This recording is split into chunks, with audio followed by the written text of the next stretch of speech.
Film Club. Power Rangers.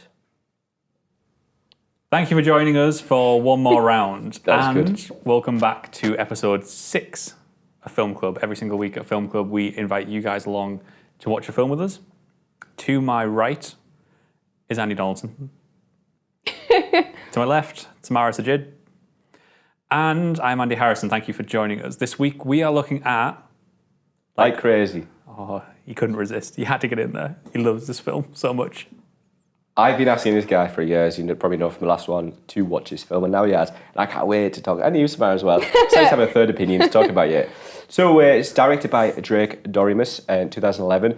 And essentially the premise of the film is you have a guy and a girl that fall in love. Now, the good thing about this film is they're meeting at university. She's from Britain. He's from... America. America. They meet together, and it's just about like the connection, how they are together.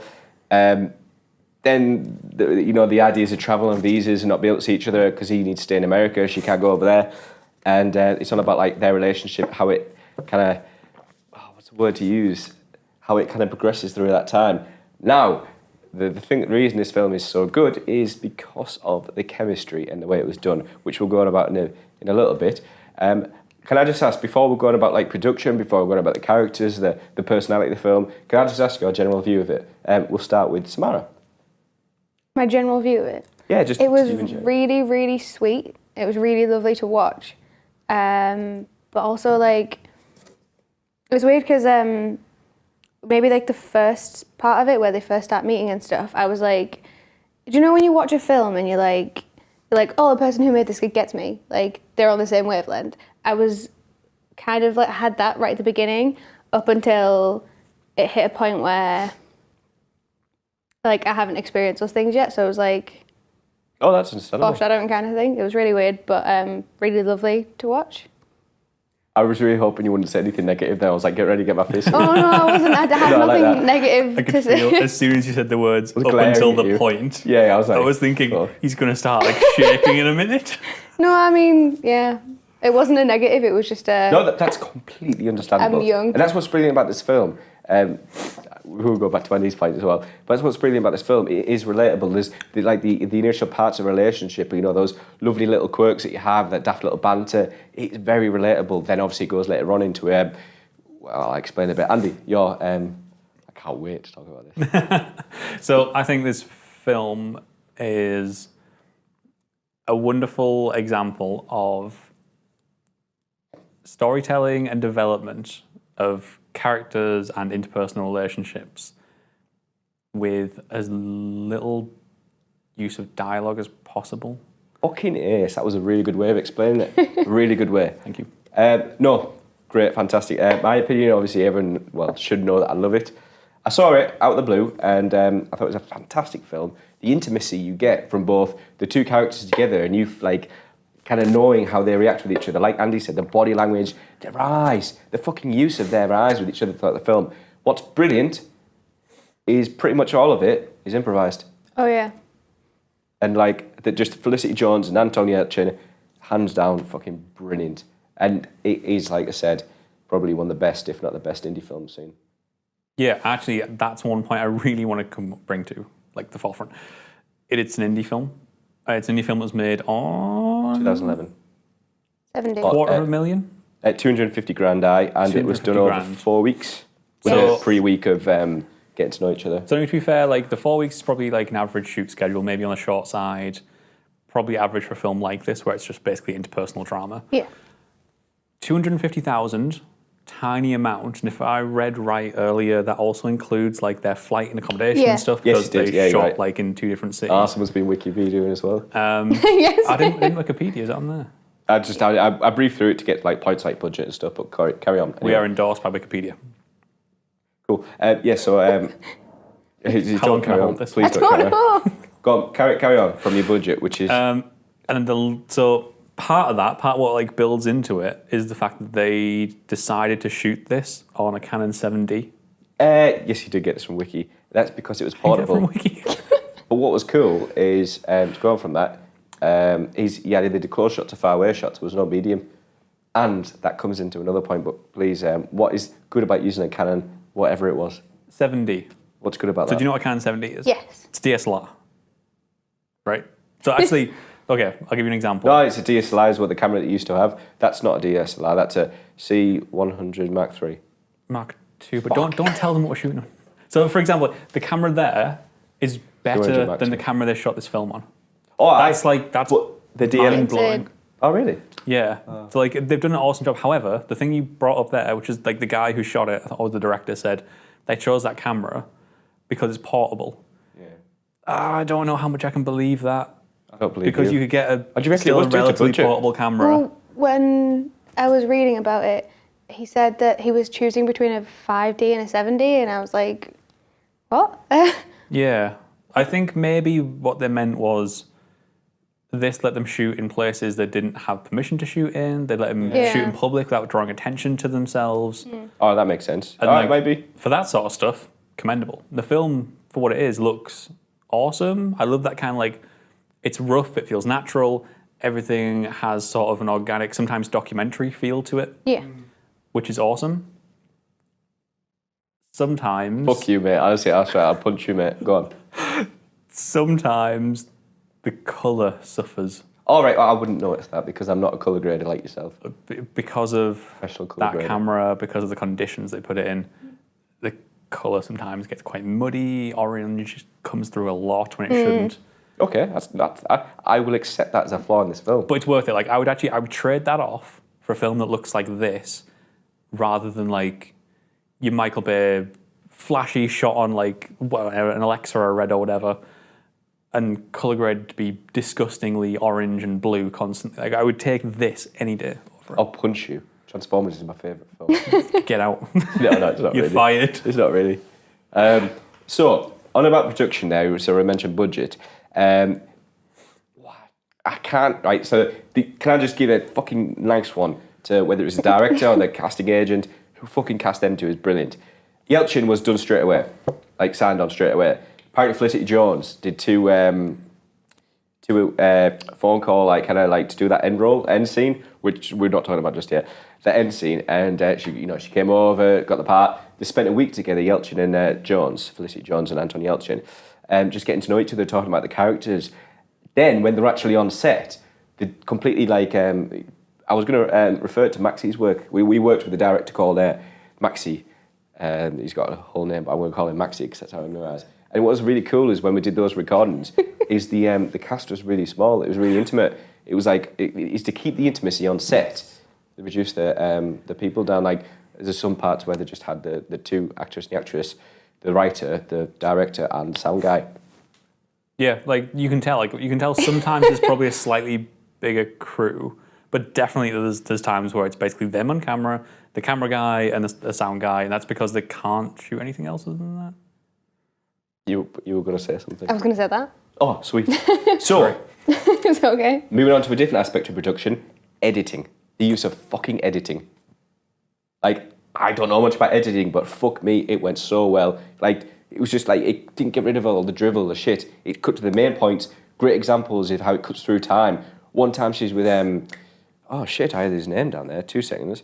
I should really know it, but Jacob. She's with Jacob, and then next she's with fucking Simon. And it's just like, hold on a second, there's a different guy. But that's brilliant, because it cuts to the main parts in their relationship. You know, the main things that's going on. That reminds me, sorry, go on. But as well, it doesn't linger on the stuff that people generally think are important. It lingers on like the intimate, important stuff, which is nice. Yes, Samara. That reminds me, thanks. That reminds me of, do you remember we talked about Boyhood? Yes. And Boyhood is the same thing, where Yeah, like, it just skips in time and just assumes that you are smart enough to figure out that time has passed and what has happened in between this and that. And does something very similar to Boyhood in the respect that, I mean, fair, this came out before Boyhood. Yeah, 11, and then Boyhood was 14. If you look back a couple of weeks, we reviewed Boyhood. Brilliant. It does the same thing in that it often focuses on the bits in between the important moments. Yeah. So, for example, one of the things we brought up when we did Boyhood was that it doesn't linger on like their first kiss, their first time having sex, things like that sort of stuff. Which The cliche shit. Yeah, the cliche shit, which a lot of films like use as a big crescendo to something. This just kind of glosses over and gets to something else. It's the same with like Crazy. I Thank you so much for referring to Boyhood. I actually was going to put in my notes, but I was too busy going, oh my god. It was brilliant watching like crazy again, not like as I love this film. It was like lovely watching it again, but analysing it. I was like, wow, this experience. You're going to say something? I was. I'm just enjoying this because I have so much to say about the film. I want your take on the performances. No. Before we do, one thing about production as well. We will go to performances, we'll hear your thing. Don't worry. Music, right? Justin O'Halloran. The piano score, fucking brilliant. Should we just leave? No, because I've got you're production. The piano score is superb. And this is a great example, absolutely superb example of how music emphasises the feelings of a particular scene. Great point thing is, and hopefully I'll tell you in a few weeks' time, is you could have someone who's been told that they've got cancer. You could have someone who's been told their mother's died. And just, I won't say it to you actually, like, shit, my mother's died sort of thing. I was going to say about your mother, sorry. And my mum's alive, by the way, if anyone is worried. And so is mine. My mother's died like this, you know, it'd be like, oh, okay, you ever fucking, my mother's died in a deep fucking minor note like that, and minor note's like a sad note kind of chord. Just do that in the piano. And this film, it does it so well. Even the bad parts as well. Like there's a part where Simon finds out that Anna is already married to Jacob. And it's just like there's a fucking deep chord. You can just feel how like distraught he is.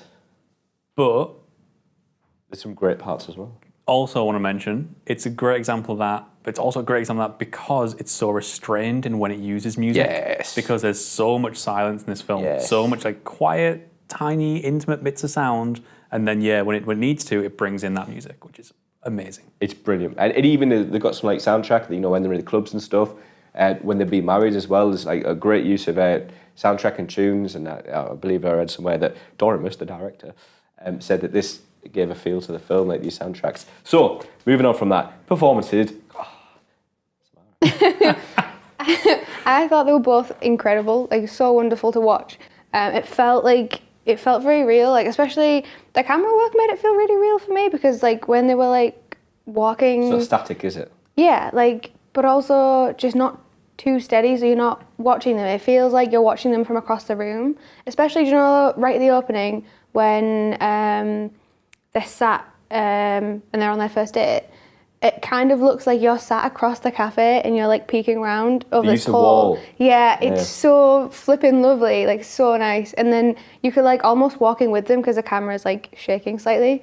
But yeah, I drifted away from performance slightly there. The camera's shaking a lot, like to be fair. Like, this is like for me.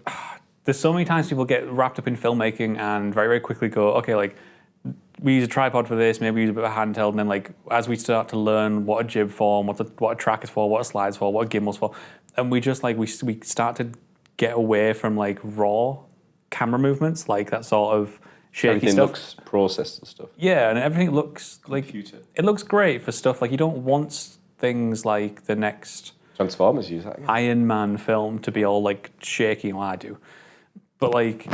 For this sort of film where it's intimate, it feels raw, it's meant to feel real, it's meant to make you connect with it because it does feel like you're kind of peeking in on these people. Yeah. This is the perfect way to use that sort of camera technique. It's awesome. Going back to that first date scene when you have got the how is this? The shot, the frame. Yep. That's decreased because of the wall. But what I love about it is it gives you an excuse not to look at each other's faces. Someone says something and you hear what the other person's saying and you just see their reaction. So, why do I keep remembering it? Jacob says something, and you're looking at Anna and her reaction.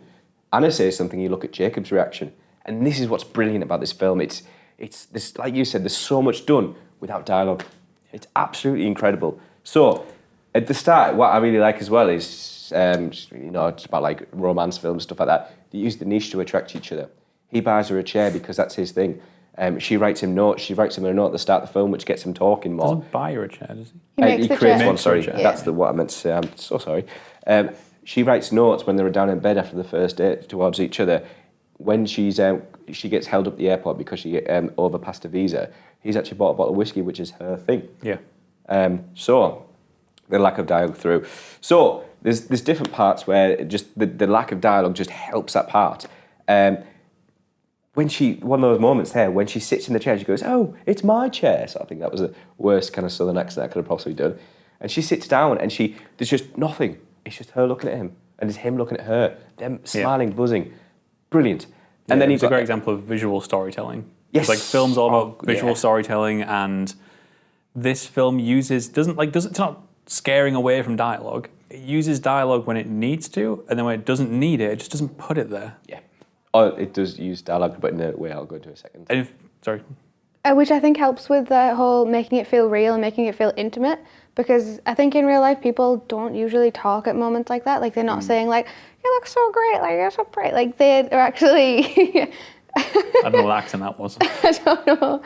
Like You're right. Yeah. You're kind of just there and you're present and you're like appreciating the moment, and I think that's what removing the dialogue lets the characters and both audience do.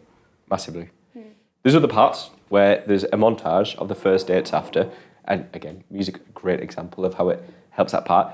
It's also a good example of a montage, how it just skips the dialogue, and also time-lapse. When she decides to go past the days of a visa, and there's a time-lapse of there in bed, which I think is a great shot, just face down, then bed, all those different like scenarios where they're just in bed together. Brilliant. And that's a good way of passing the time as well. It only uses them a couple of times. Now, another part about the thing is just, like I said, mentioned before, the use of fucking eyes in this film. Like, how they look at each other. There's certain words mentioned, it's how they, like, look down, look around. So the very first scene, when she's doing that speech in front of the class, they keep actually catching each other's eyes. A telltale sign if you like one another. So, other parts as well. You know, first date reading the book. When she's reading, like, they're in bed and she says, "Can you read to me?" And she's reading. There's lovely pauses in between where she just stops and just looks at him to see his reaction and come back. Through the door as well, where they're looking at each other, and she's like, she put her hands up like that. Nights out when they're missing each other. So what's really cool is she's with her friends and she's talking to a guy and he's like, "Oh, you know, where do you study?" LA. As soon as she mentions LA, as soon as she fucking mentions LA, she looks down as if saying, "Oh shit, I miss him." And when she's speaking to her editor, and her editor says, "Oh, I was with my husband, he was in America, then he went to LA." As soon as she mentions LA, Felicity Jones, her eyes just go like down like that, and she looks back up, and I just think it's a great example of visual storytelling, of use of eyes, and just it is what happens. It's brilliant. What do you think about the use of eyes? No, you're right. I mean, I was actually just looking up there. I couldn't quite remember who said it, and I unfortunately couldn't find it. Sorry, Mike. There's a quote which goes around like the filmmaking world, which is, "Comedy is a long shot, drama is a close-up." That's exactly what what they're employing here, which is whenever there is drama, you're using a close-up. You're not using close-up to make something look pretty necessarily. Every time someone does something that's like emotionally impactful, you can just cut from that long shot, which, you know, for example, when he gets the chair, you can very easily just go long shot, she gets the chair, she's happy about it, close-up, you know it's emotionally impacted her. And it's a great way of telling a story without relying on those words, which is exactly what they're doing. Every single time they need something to push them forward, they need some way of developing their relationship, they find a physical way of doing it rather than just like explaining it. Like they almost at no point really get into a... sorry, there was a dust. Yeah, I saw that as well, yeah. I was watching it go around. At no point do they get into an argument about him seeing Jennifer Lawrence. They avoid it, which is something else. They avoid it, yeah. Oh, they... He gets an argument about Simon. Yeah, that's the one. Yes, yeah, but it's like, we know that the Jennifer Lawrence character is a problem, but it's never discussed. But on the opposite end, for fuck's sake, Jacob gets in an argument with Jennifer Lawrence, Sam, about him missing Anna and speaking to Anna. Yeah. So you do have the reverse sort of thing. Yeah. But yeah, you do. Which brings us on to the bad parts. And when I say the bad parts, it's not the bad parts about this film. Sort of. So what you actually have is the bad parts of their relationship. So again, the avoidance of answering the question, the last days when they're due to go, they get all moody. And I think that's really well done. Please. Finish your point, I'll circle No, back. just that, and like whilst they have this great chemistry, they also have this great chemistry of being pissed off with each other. Yes, yeah. But the thing is, like, they use like physical space so much, like between them, it's completely ridiculous.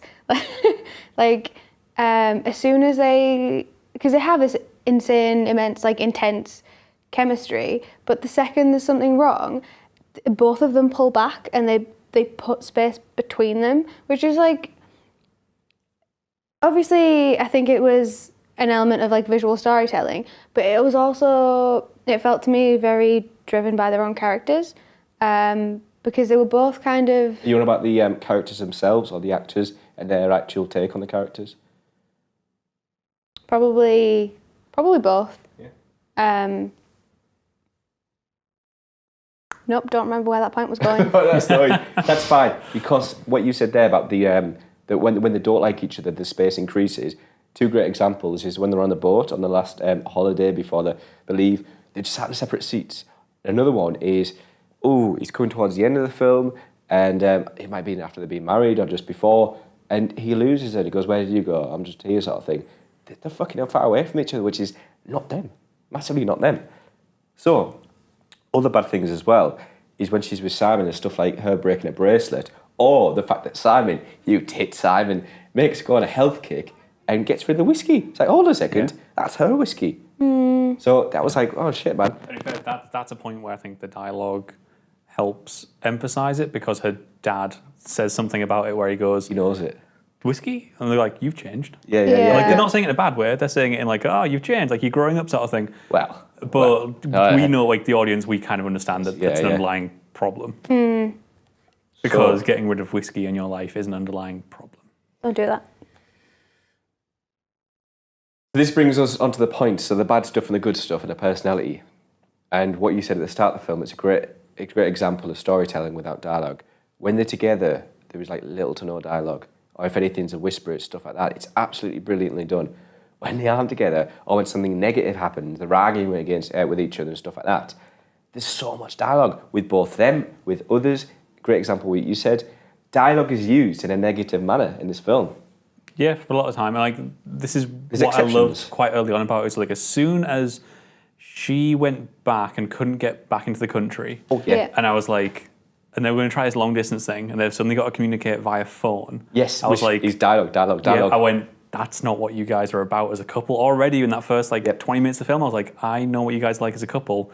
And sitting there and talking for long periods of time isn't it. You're like, not because they're just physically attracted to each other. It's because they physically do these small little things. You can't have that moment where someone just stares at you in a loving way. You can't have that moment over the phone. Which is actually funny, because I think one of the reasons I do love this film is I can relate to having someone abroad in America. One of my previous girlfriends went away over the summer in America, and there's some great parts of this film where it's on about like the time difference and like, shit, sorry I missed you. That happened with us, and it's fucking horrible. It's the hardest thing to do is go from a relationship in Britain to America, like, and do long distance and all this crap. And it really was. It was massively relatable. And it's fucking tough for them to do. And like you said, when a majority of your thing is not talking or just sitting with each other, your body language, holding hands, being in bed, just looking at each other, that's the hardest thing you could possibly do. It's no wonder the relationship was strained. So, towards the end of the film, what are you laughing at? I just love that. I think this is the first week where you've gone like Structure. Chronologically. It's like, I have to like make sure we do like this little bit of the film and this bit of the film and this little bit of the film. You should see my amount of notes, honestly. It's the most amount of notes I've had. Well, you won't see that, it'll go all jittery. So, where have we gone? There, so... Go on, so towards the end of the film. Towards the end of the film, the excitement's gone. Like, all that first love and all this, like, really like each other, it's going. It's like, this is it. When she goes through the airport and she rings him and she's like, they want me in, the Lord let me in. He's got flowers, he's got whiskey. She actually gets through the airport after being married, after having their visa and all this sorted. There's fuck all emotion. There's fuck all. There's literally, it goes through, it's just like, oh, sweet, nice one, let's go home. Next one. So. Are we talking the ending now? Yeah. Do you want to talk about the ending of this? Yes. Okay.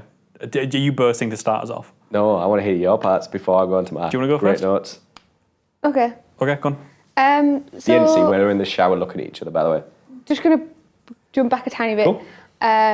It's really strange because I think they know they've fallen out of love, but they think it's just because they're apart, and then when they get back together again, they're like, oh shit, this isn't a thing anymore, but they still kind of aren't ready to like let it go.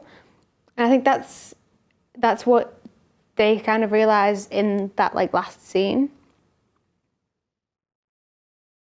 What you? No, carry on. Like, Okay. I realise I have a distracting face right now. I'm going to put it away. You carry on. Please carry on. It's really strange as well because they have again that like intimacy, but like the colours are so cold in that scene. Like usually you get like the ridiculous warm, like lovely oranges, and it cuts back to the lovely orange, and then you get like orange and blue, and they both stood there thinking about how close they used to be, but then you just get like this cold blue, like Watery shower. yeah, and it's just everyone knows what's happened, and like that's it. So I got something just slightly different from that. Okay. Which is I don't think they get to the end and realise the love is gone and that they're still clinging to it. Instead, what I think this is a very mature reflection of how relationships actually work in the real world, which is you can have all these traumas and problems and things happen to you. Sorry. But then when they're in the shower at the end, they're both sitting there reflecting on it, thinking, we are not the same people we were back in the bedroom, back before like she got banned from the country. We're not the same people we were back then. We don't know if this is going to work. So let's give it another go. We're going to try, but we're kind of scared right now because we don't know if we wasted all this time and effort, and if these two now different people are going to connect. So what you said, Tamara, about like how they know it's not the same, it's not gonna last. I think that it's just the first day, or it seems to be the first day, or the first couple of days. So there's a potential out there.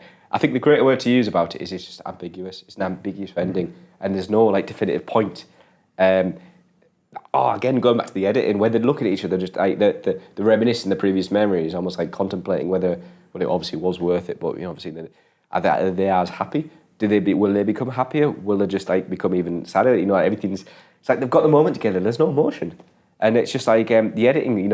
It's going through all the previous memories. There's no dialogue again. There's no sound besides the previous No, in fact, there's no sound at all. It's just the piano going through. A great example of the music emphasising the scene even more. And it's like when she's laughing, all you see is like Anna's laughing, stuff like that. You see Jacob, for fuck's sake, Jacob doing all this lovely stuff like the chair and stuff like that. You've seen their faces and their reactions to one another. And I think it's a brilliant ending because it's like, this is what we had. Do we still have it? Will we still have it? Mm-hmm. Ambiguous as fuck. It's brilliant. So, were you going to say something, Samara? Yeah, like I remember like as soon as like the credits rolled, I was like, why is this ended? Like I'm not ready for this to be over. Like what's happened? Like I was so invested in that relationship, and I don't know, wasn't ready for it to end. I'm glad. Kind of how they feel. Yeah. Yeah, no, I'm glad. There is a little Easter egg for Andy in this film, and I really hope he got it. I don't think I did. The Freud. Oh, yeah, sorry. Actually, as soon as that happened, I was like...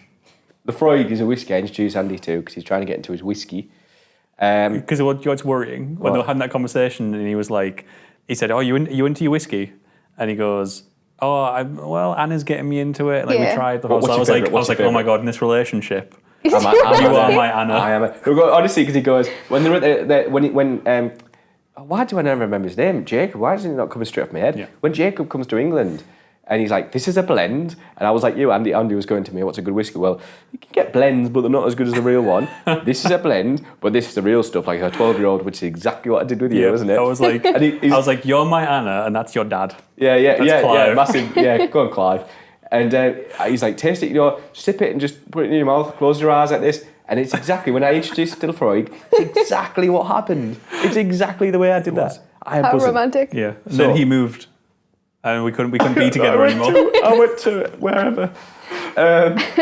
So performance, I just want to, obviously we went a bit of performance. I just want to end it with performance. So, Jennifer Lawrence, just to go on her first, brilliant. I know she didn't have much of a part in it. It was her 5th film in. It was after one called Winter's Bone, which is massively acclaimed. It's a brilliant film. Not that I've seen it, supposedly brilliant. So she was there. But can I just end it on just Felicity Jones and Anton Yelchin? Felicity Jones is my favourite actress. She's brilliant. She's in Rogue One. Can't wait to go and see that, and still needs to book tickets. And then I just want to make a massive mention to Anton Yelchin. I saw Star Wars the day before, funny enough. Star Trek Beyond, and I saw him there again, and I was like, oh shit, there's Anton Yelchin as Chekhov, yeah. And then you have Anton Yelchin like crazy. This is my first film I experienced Anton Yelchin. I saw Star Trek, and I was like, oh shit, it's him. And then obviously he's gone. And I think I get pissed off because he had so much potential. Well, he was amazing already, but there was so much potential out there for him. Yeah. And it's, like Heath Ledger. He is. Yeah. Like, it's like with Heath Ledger, we got an amazing performance as the Joker. With Anton Yelchin, we get this stunning performance here. And it's a real, genuine shame. So, Anton Yelchin, his family, everything, cheers just for fucking being brilliant. And Felicity Jones, I love you. So, if you guys watch along with us, thank you very much. And do let us know in the comments below what you thought of Like Crazy. Now, next week on Film Club, we're taking it slightly different. We're going animation. Cool. And we've been watching The Good Dinosaur from Pixar. Yeah, because I love animation, whereas you're not too huge in it. I'm fine with it, but it takes away my love of cinematography. It's there, but it's Well, deformed. Watching the wrong stuff. Well, I've seen The Good Dinosaur, so I can't wait for next week's conversation yet again. So yeah. So get in touch if you watch A Good Dinosaur. Want to let us know what you think of The Dinosaur. Get in touch in the comments below. Or you can hit us up on Twitter. Thank you very much for joining us this week. You do your lower thirds. I was going to do that thing to piss you off. No, don't point at the lower thirds. Cool. So we've got lower thirds. Amazing. Twitter, OMR Club, at OMR Club, should I say? Yep, or you can get me at Phil McCandy, you at Annie Dalton6. Samara is still a Twitter-phobe but has no Twitter. At Samara3182, was it? Before I said? Wasn't it No, it was like Shazza? No, Saza. Saza. 3.5. I need to find that. But yeah. So anyway, thank you very much for joining us this Thanks week. for watching Like Crazy. We'll see you Thank you for getting next him to week. watch it. He's going to keep touching me when the camera stops. Oh yeah, recording. Goodbye. Sweet.